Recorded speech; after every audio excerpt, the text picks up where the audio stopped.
surpassed, penetrating the Dharma is rarely with 100,000 million others.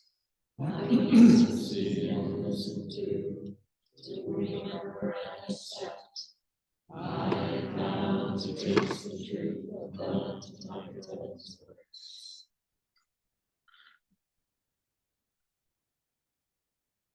Morning, everybody.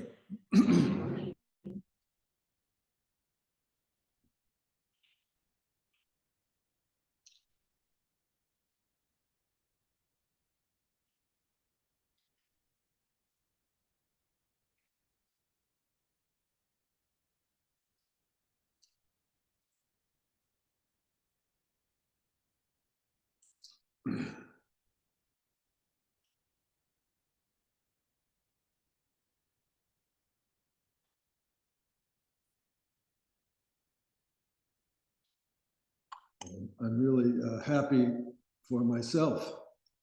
I'm happy that I have arrived again at our precious Samish Sesshin. It's great to be here. And this is a wonderful assembly of bodhisattvas. I apologize for being late, but the advantage of being late is that you arrive and everybody's already settled and ready. It's beautiful. I can feel your strength. This morning I want to bring up a really important teaching of our tradition, a basic teaching about how we are going to live with our unruly minds. And this, I'm sure many of you will be familiar with this teaching. It's the opening lines of the Xinxinming, Trust in Mind, composed by the third Zen ancestor in China, Seng-ts'an. So the poem is usually, Xinxinming is usually translated as trust in mind.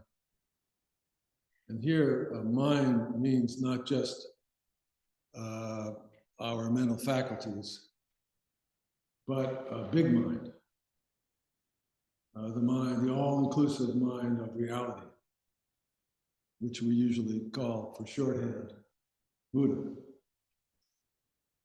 And the word trust in the title means trust or faith or confidence in this mind as being who we actually are and how we actually live.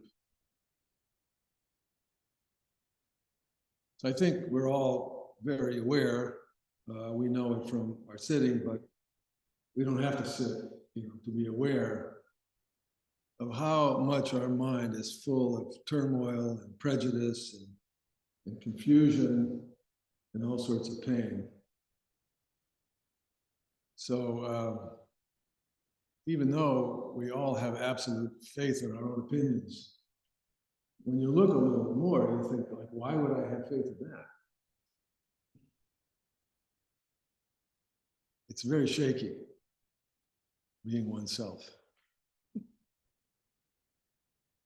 And yet, behind and underneath and through this confused mind is true mind, Buddha mind.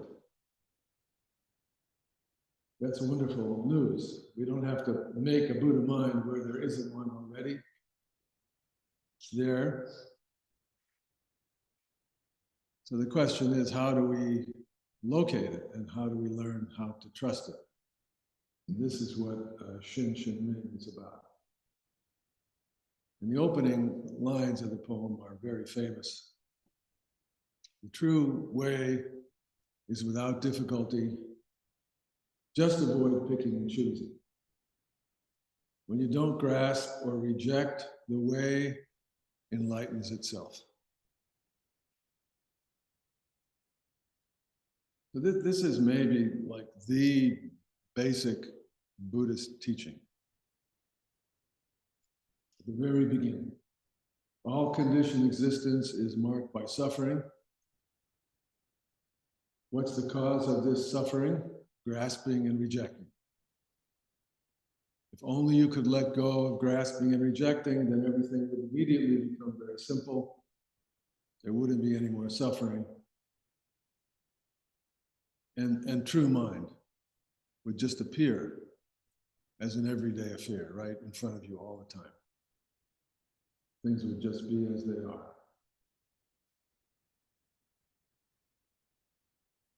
The Buddha tried to describe the details of how suffering unfolds in our hearts. And he did this by talking about the 12-fold chain of causation, which describes how suffering unfolds and feeds on itself like a snake chasing its own tail. And he said that whenever there was contact between a sense organ and a sense object in the mind, whenever there was this contact, or it could be between a thought and an emotion inside in the mind, and there's contact. At that point of contact, there's always what he called Vedana, usually translated as feeling or sensation. That's always there whenever there's any human experience. And the nature of Vedana is exactly clinging and rejecting. So when we pay attention, we really see clinging and rejecting runs far deeper than we thought it did. It's very subtle. And the more you practice Zazen, the more you see this.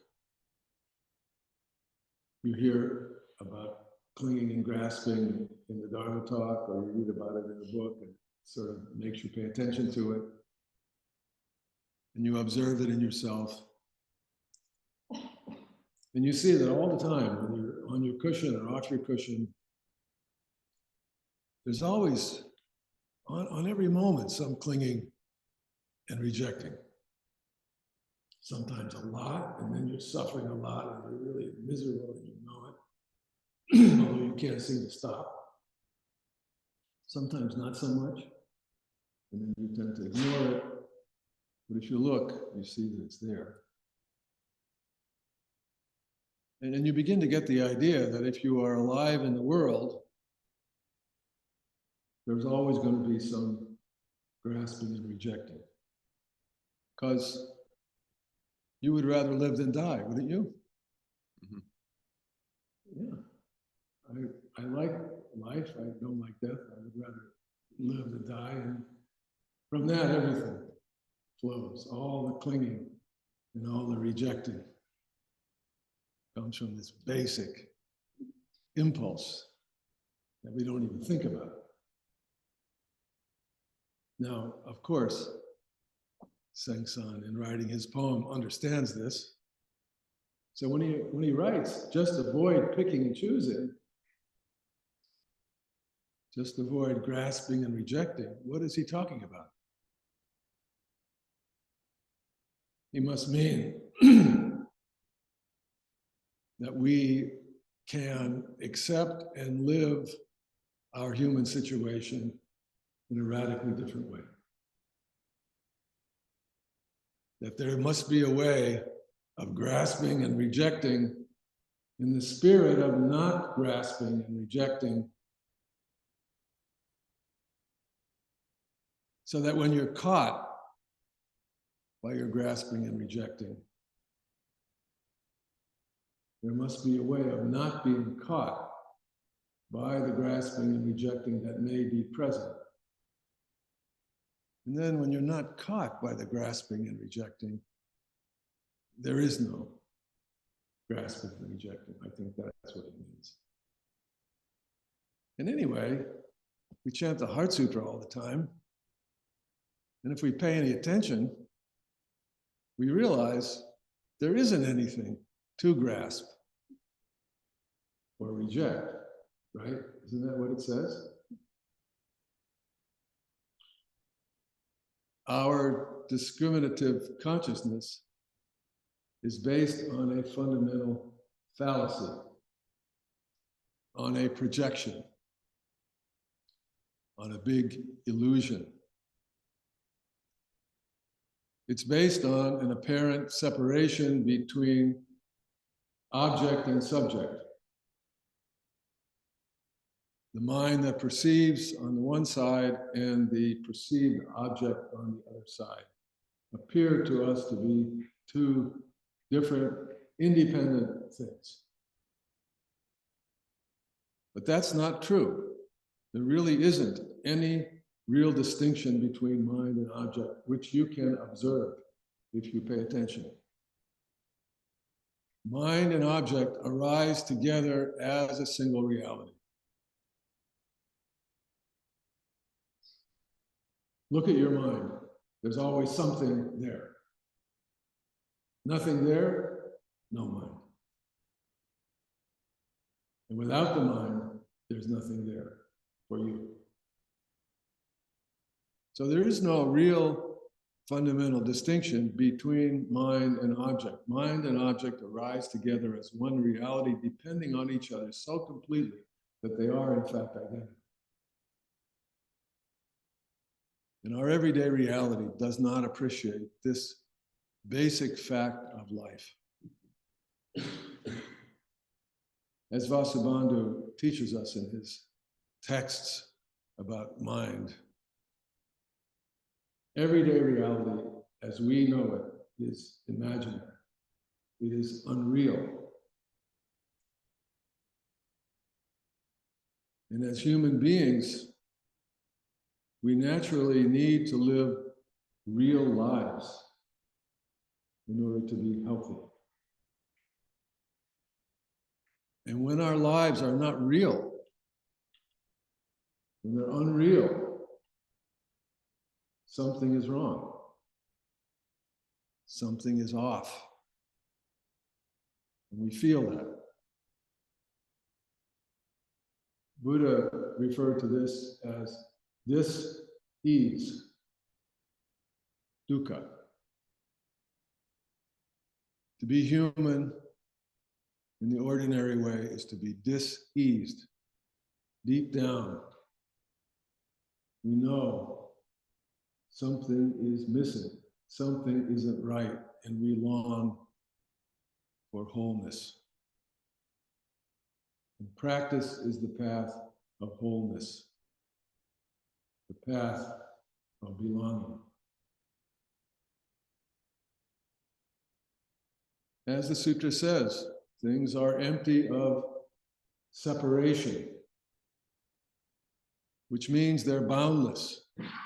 They have no boundaries. You can't grasp something without a boundary. You can't reject something without beginning or end. And you can't hold on to your life and avoid your death. And yet we all insist on the impossible, moment after moment. You can't even hold on to a single instant of your life. Not a single instant. Wonderful as it may be, you can't hold on to it. Nor can you make a single instant of your life go away while it is here. Things come and go as they will. Nobody can stop them. So why cling and reject?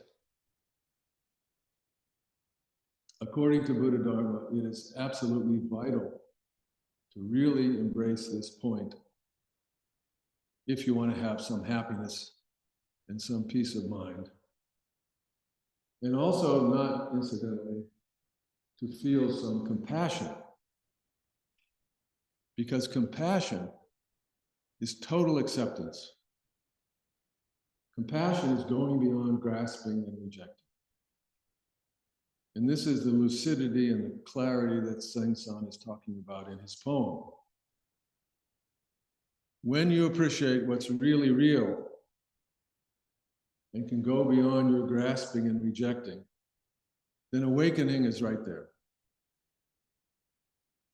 And the peace, the love, and the wisdom that we seek is right in front of us.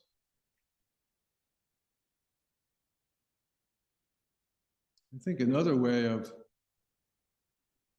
understanding what Seng-ts'an is teaching here is to see that he's asking us to practice equanimity, to allow every moment of our lives to be as it is, without complaining and without attachment. And you know, there is no other way. You know, like they used to say, why fight City Hall? There's no other way.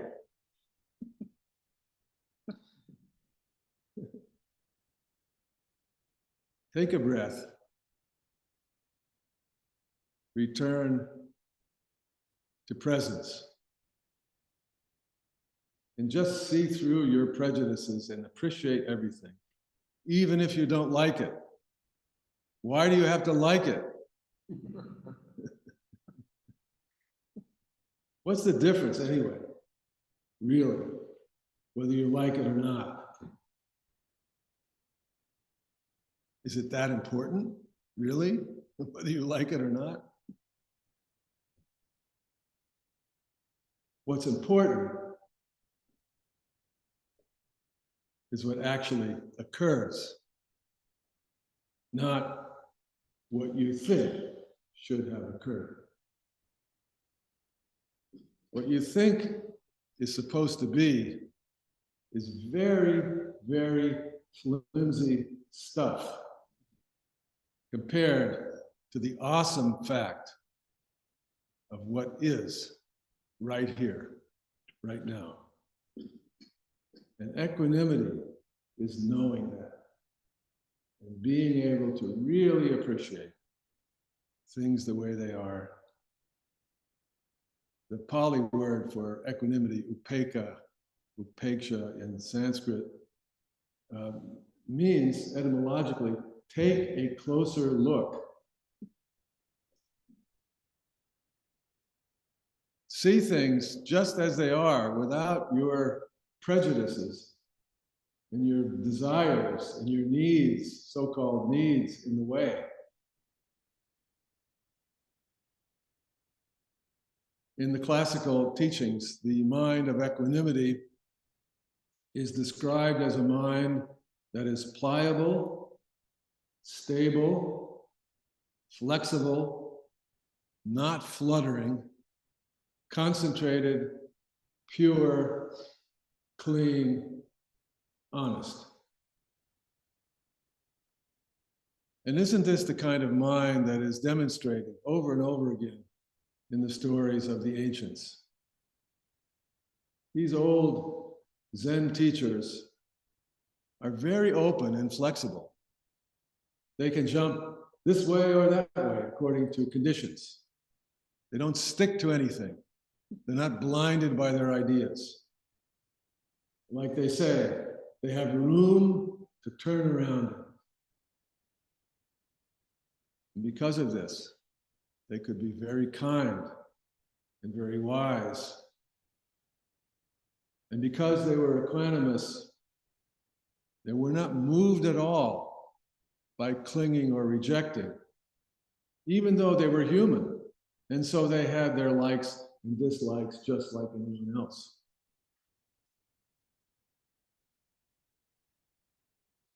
When you practice equanimity, though,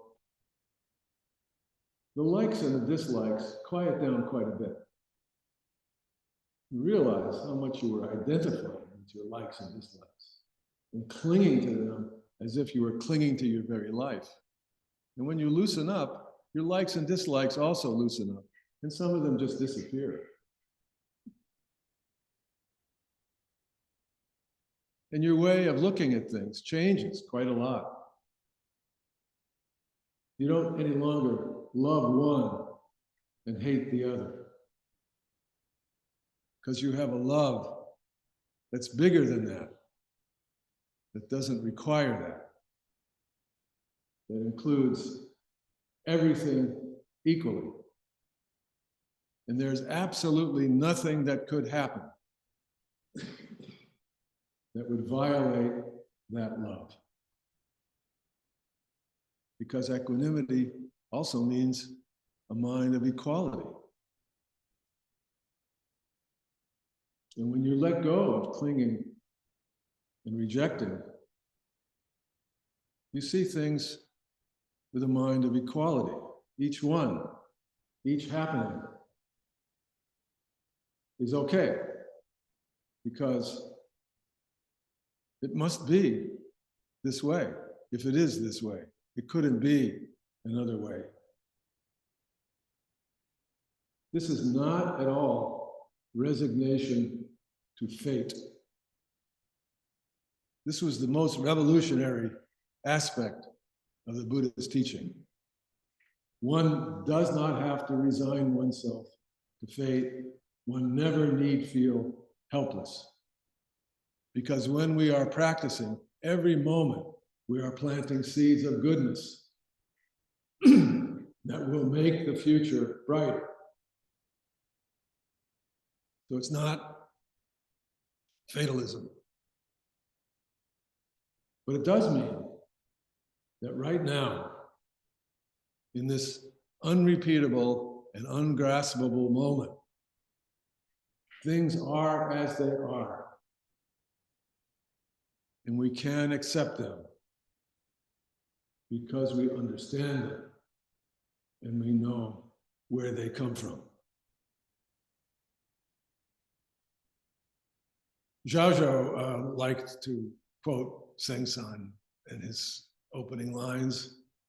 In the Blue Cliff Record, case 2, second story, he does that. He begins by saying the true way is not difficulty, just avoid picking and choosing. And then he says, as soon as there are words, there is picking and choosing, or there is clarity. But I don't have that clarity. Do you appreciate the meaning of this? He says to the assembled monastics. And one of them comes forward and says, since you don't have that clarity, how do you appreciate the meaning of this? And Zhao says, I don't know either. And the monastic says, well, since you don't know, how can you say you don't have that clarity? And Zhao says, good question. Please bow and go away.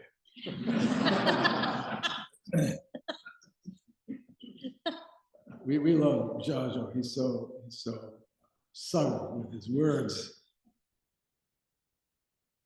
As we were just saying, we see by observation that consciousness, whenever it appears, especially in our language, always involves discrimination.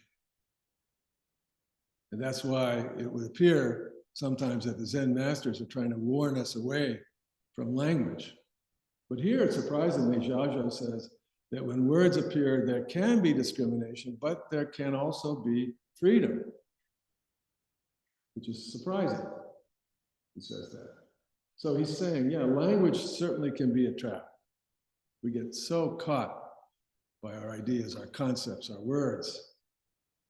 But also, words can free you, he says. How could that be? It must be because you understand the words very differently. And that's how we understand Zen stories, very differently than the usual way of understanding.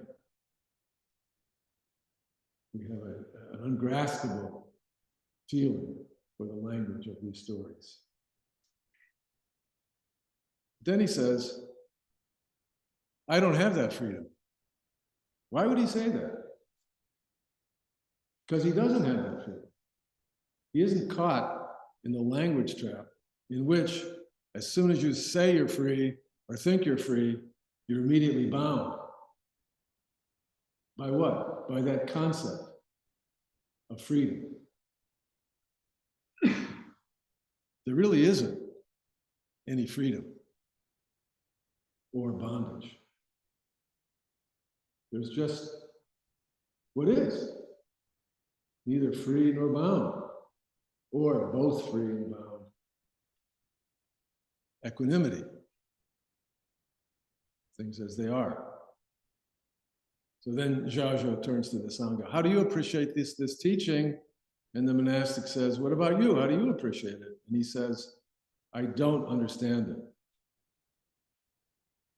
And the monastic says, but isn't that the understanding we're after? So this is a pretty smart monastic.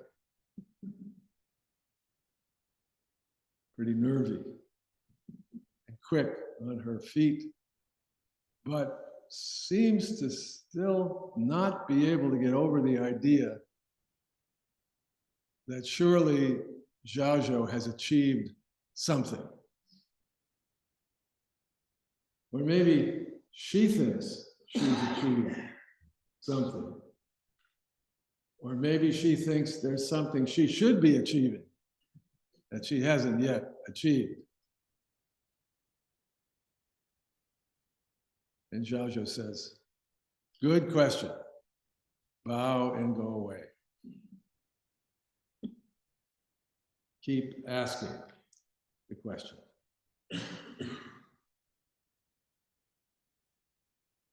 You know, Dogen always says this, and here it seems like Zhaozhou is saying the same thing. The goal of our practice really is not awakening. Awakening, if we think awakening is some kind of serenity and clarity beyond discrimination, that's just another word to describe another state of mind among the many coming and going states of mind in a lifetime. Just one more thing to grasp or reject. If we experience awakening and affirm it and identify with it and identify it as a thing, we have already been grasping and clinging. We're already caught. And if we have it and then we lose it, we can hardly wait to get it back. And then we go shopping.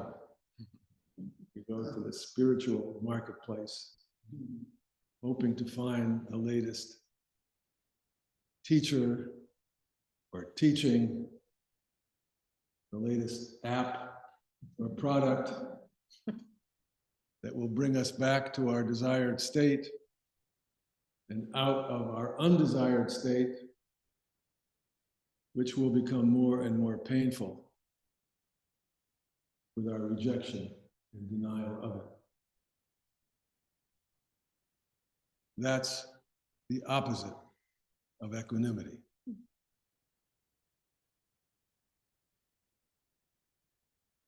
Like all good Zen teachers, Zhaozhou does not have a plan or a program. He is not an expert at being human. He just is human. I don't know either, he says. But he's willing to live his life and see what happens with wonder, with humility, side by side with everybody else and exactly like everybody else. And he says this in the most matter-of-fact way, not as some great spiritual accomplishment, but simply as the way we human beings, all of us, every single one of us, are capable of living and want to live that way. There's nothing special about this at all. We human beings appear, anyway, to have the capacity for autonomy and free will. We appear to be able to override our instinct if we decide to do so. So in each moment of ordinary activity and thought, we discriminate. On what basis? Well, we discriminate on the basis of our karma, our personal situation, our training, our conditioning. But not only that, we also can discriminate on the basis of our spiritual training and our commitment to precepts. And moment after moment, every choice that we make will be both right and wrong. Because reality has a tragic quality to it. You cannot pick up anything without causing some harm. And you can't live any moment without being one moment closer to the end of your life. And at the same time, everything we pick up will have some benefit. And every moment lived will be a moment of appreciation and profound learning, almost an eternal moment throughout the cosmos. Whatever we get and lose, we can accept in that moment. And when we do, it will be a new moment anyway. We will be at the end of every moment in a brand new situation. If we can live like that, we can know a true and lasting human happiness. And if we're lucky enough, as we're all lucky here, to be able to practice Sesshin and possibly have moments of deep serenity,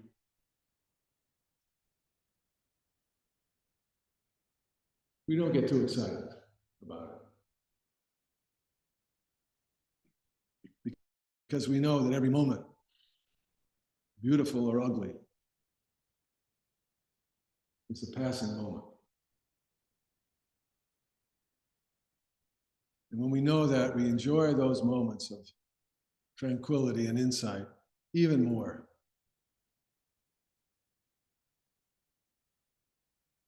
And as we practice letting go of all moments of tranquility and insight actually increase in frequency. And they're not such a big deal. In fact, the more that we know this teaching in our very bones, the more every moment has this flavor. Even a tough moment is illuminated.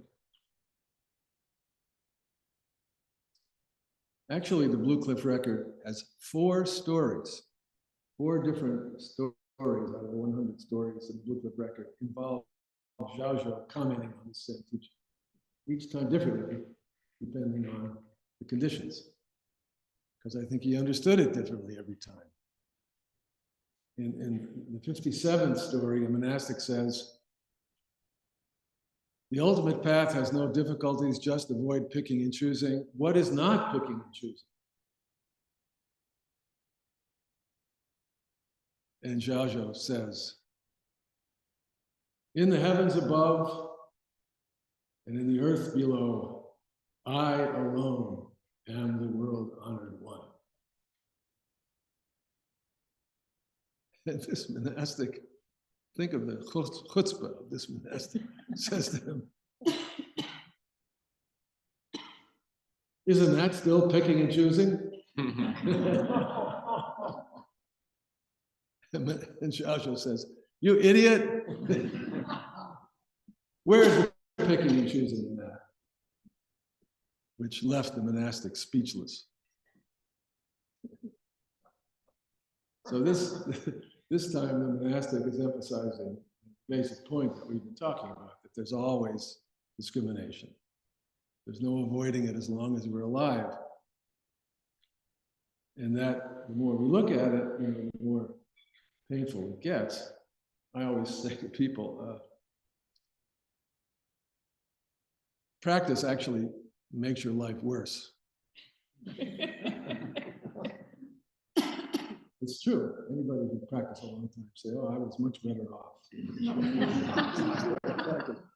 I knew I was screwed up, but I didn't realize the extent of it until I began to practice. Now that you practice for a while, stuff that you did every day that you completely took for granted, and never minded at all, stuff like squashing bugs and belittling other people when you tell jokes, favoring yourself all the time over other people without even thinking about it,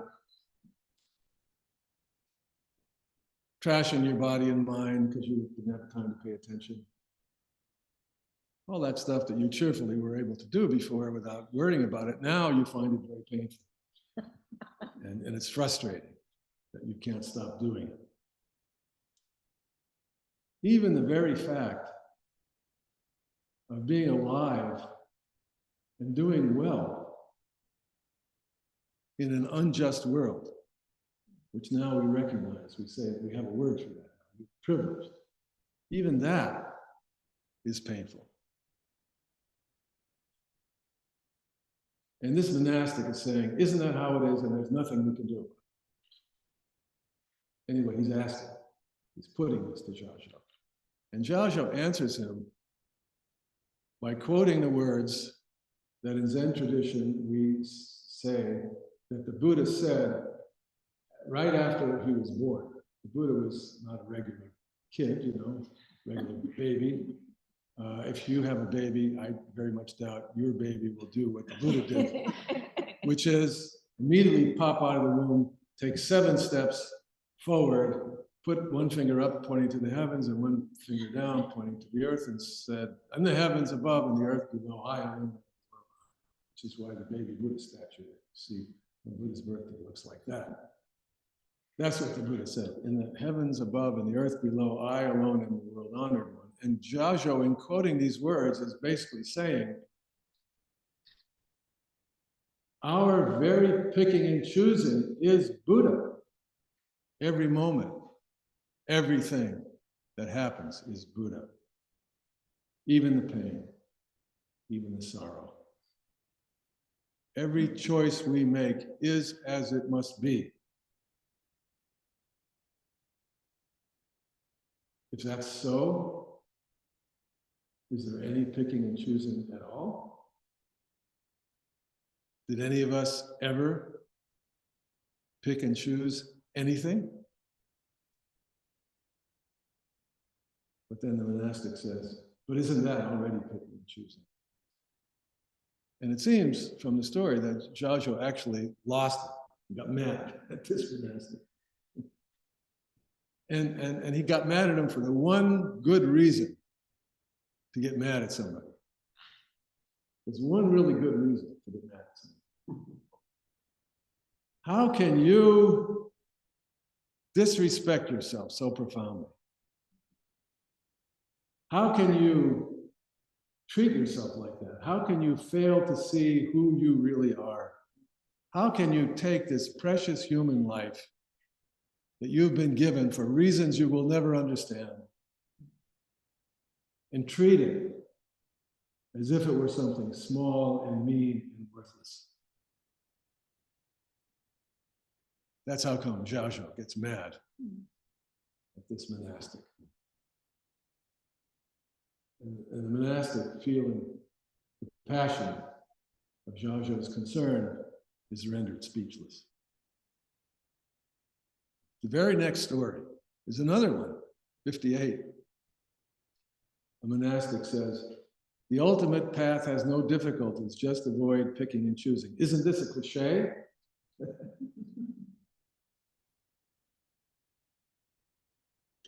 Now Zhao says, once someone asked me about this, and I couldn't explain for 5 years.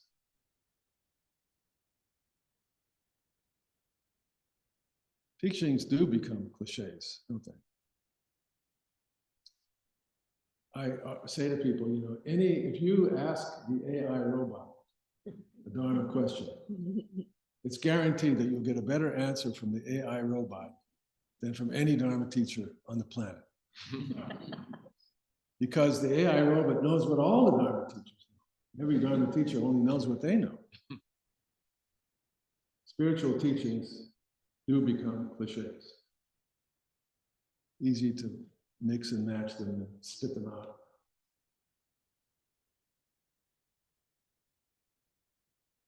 I've been studying these old cases for many decades, and I've gotten used to them. But also, I never get used to them. Every time I study one, I always begin with the feeling that I really don't know what this means. I have no idea what this story is trying to tell me. And I recommend that you two don't get too familiar with religious teachings and think you know what they mean. Don't ever think that. The worst thing that anybody could become is a religious professional. You don't want to become a professional. We should all be amateurs. Even having values and principles gets in the way. We're often blinded by them. We don't see what's in front of us. Even our good motivations and our positive intentions can become problems. Suzuki Roshi always says, not always so.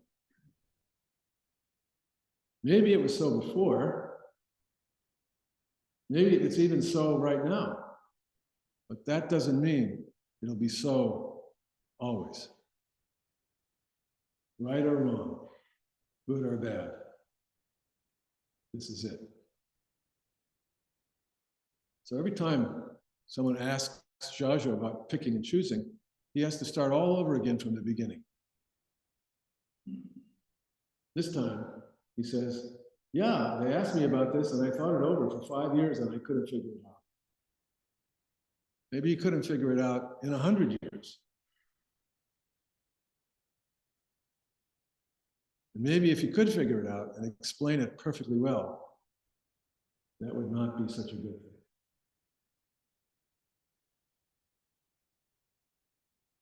The next story, the 59th story, the monastic asks Zhao, the ultimate path has no difficulties, just avoid picking and choosing. As soon as there are words and speech, there is picking and choosing. So how do you help anybody?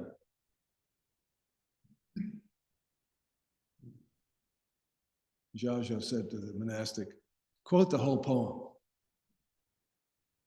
And the monastic said, well, I only remember that line. And Zhao said, that line is enough. The ultimate path has no difficulties, just avoid picking and choosing. So the monastic is bringing up a really good point, compassion. How do you help anybody? How does sitting on our cushions here and contemplating Zen words do any good for anyone? So I remind us all that we are not sitting here for our personal edification. We're sitting here because we are really and literally in the midst of a desperate situation, and we are trying to save ourselves and to help as far as we can our brothers and sisters who are in the same desperate situation that we are in.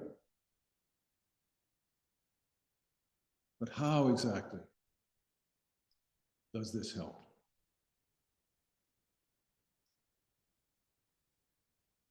Zhao seems to ignore the question entirely, and he says to the monk, quote the whole poem. The poem is 146 4-character lines long. It runs to 5 or 6 pages in English translation, and the monk doesn't remember it. Maybe he had it memorized at one point, but he doesn't remember it right now. And Zhao says, no need. You just need the one line, but you need this line not as something to memorize and recite, but as something to embody and live. Come back to yourself in each moment of discrimination. From your Sesshin practice, from your Zazen practice every day, learn how to do that immediately as the way you respond moment after moment to conditions. When you can do that, there is equanimity. And when there is equanimity, there is clear seeing. And when you can see clearly, you always know how to help. Forget the poem. Just be your life. Be ready all the time. Give yourself plenty of room to turn around in. Be a human being. That will be help enough for everyone. One more story. This one is from Mana Shobogenzo Dogen, collected 300 Zen stories. And this is the 11th one. In this case, Zhao doesn't quote the first lines, he quotes the very next lines, which say, if you have even a little bit of discrimination, the mind is lost in confusion. And he says to the assembled monastics, what do you say about this? And oddly, one of them whacks Zhao's attendant. Like, it'd be like whacking Lee. Lee's sitting there minding her own business. And then the person turns around, whacks Lee. He doesn't know what to think. And Zhao witnesses this and leaves. Goes away. And the attendant goes with him and says, what was that? Does Razel know what she's talking about or not? And Zhao answers, the one who sits sees the one who stands. The one who stands sees the one who sits.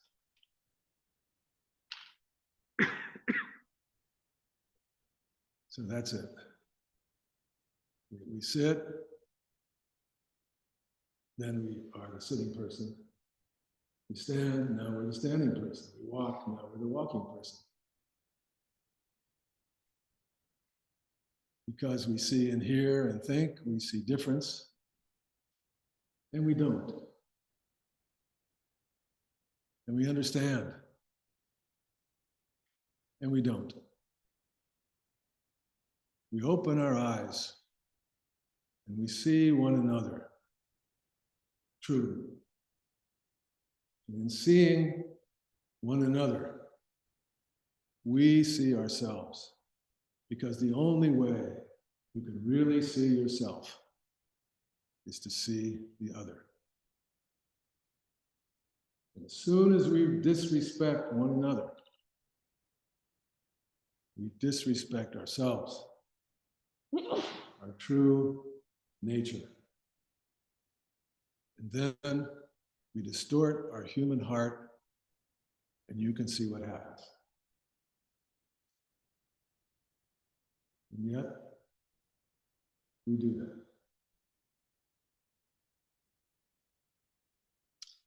Little by little by little, we are learning to do better. And we keep trying to practice. And we observe our heart and our mind. And our practice is successful, and it's not. But it doesn't matter, does it? Because we're walking straight ahead. And we keep on going. This is a full, honest, realistic, and joyful life. Well, thank you all very much for listening to my talk. I don't take it for granted. I really appreciate it. And more than that, thank you for your practice so far in this session and in the days to come. Take care of yourself. See what's going on as it is.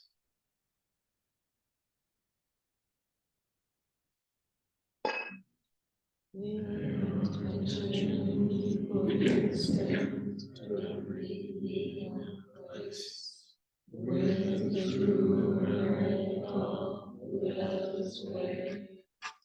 Beings are numberless. I vow to save them. Delusions are inexhaustible. I vow to end them. But beings are countless. But how to enter them. Buddha's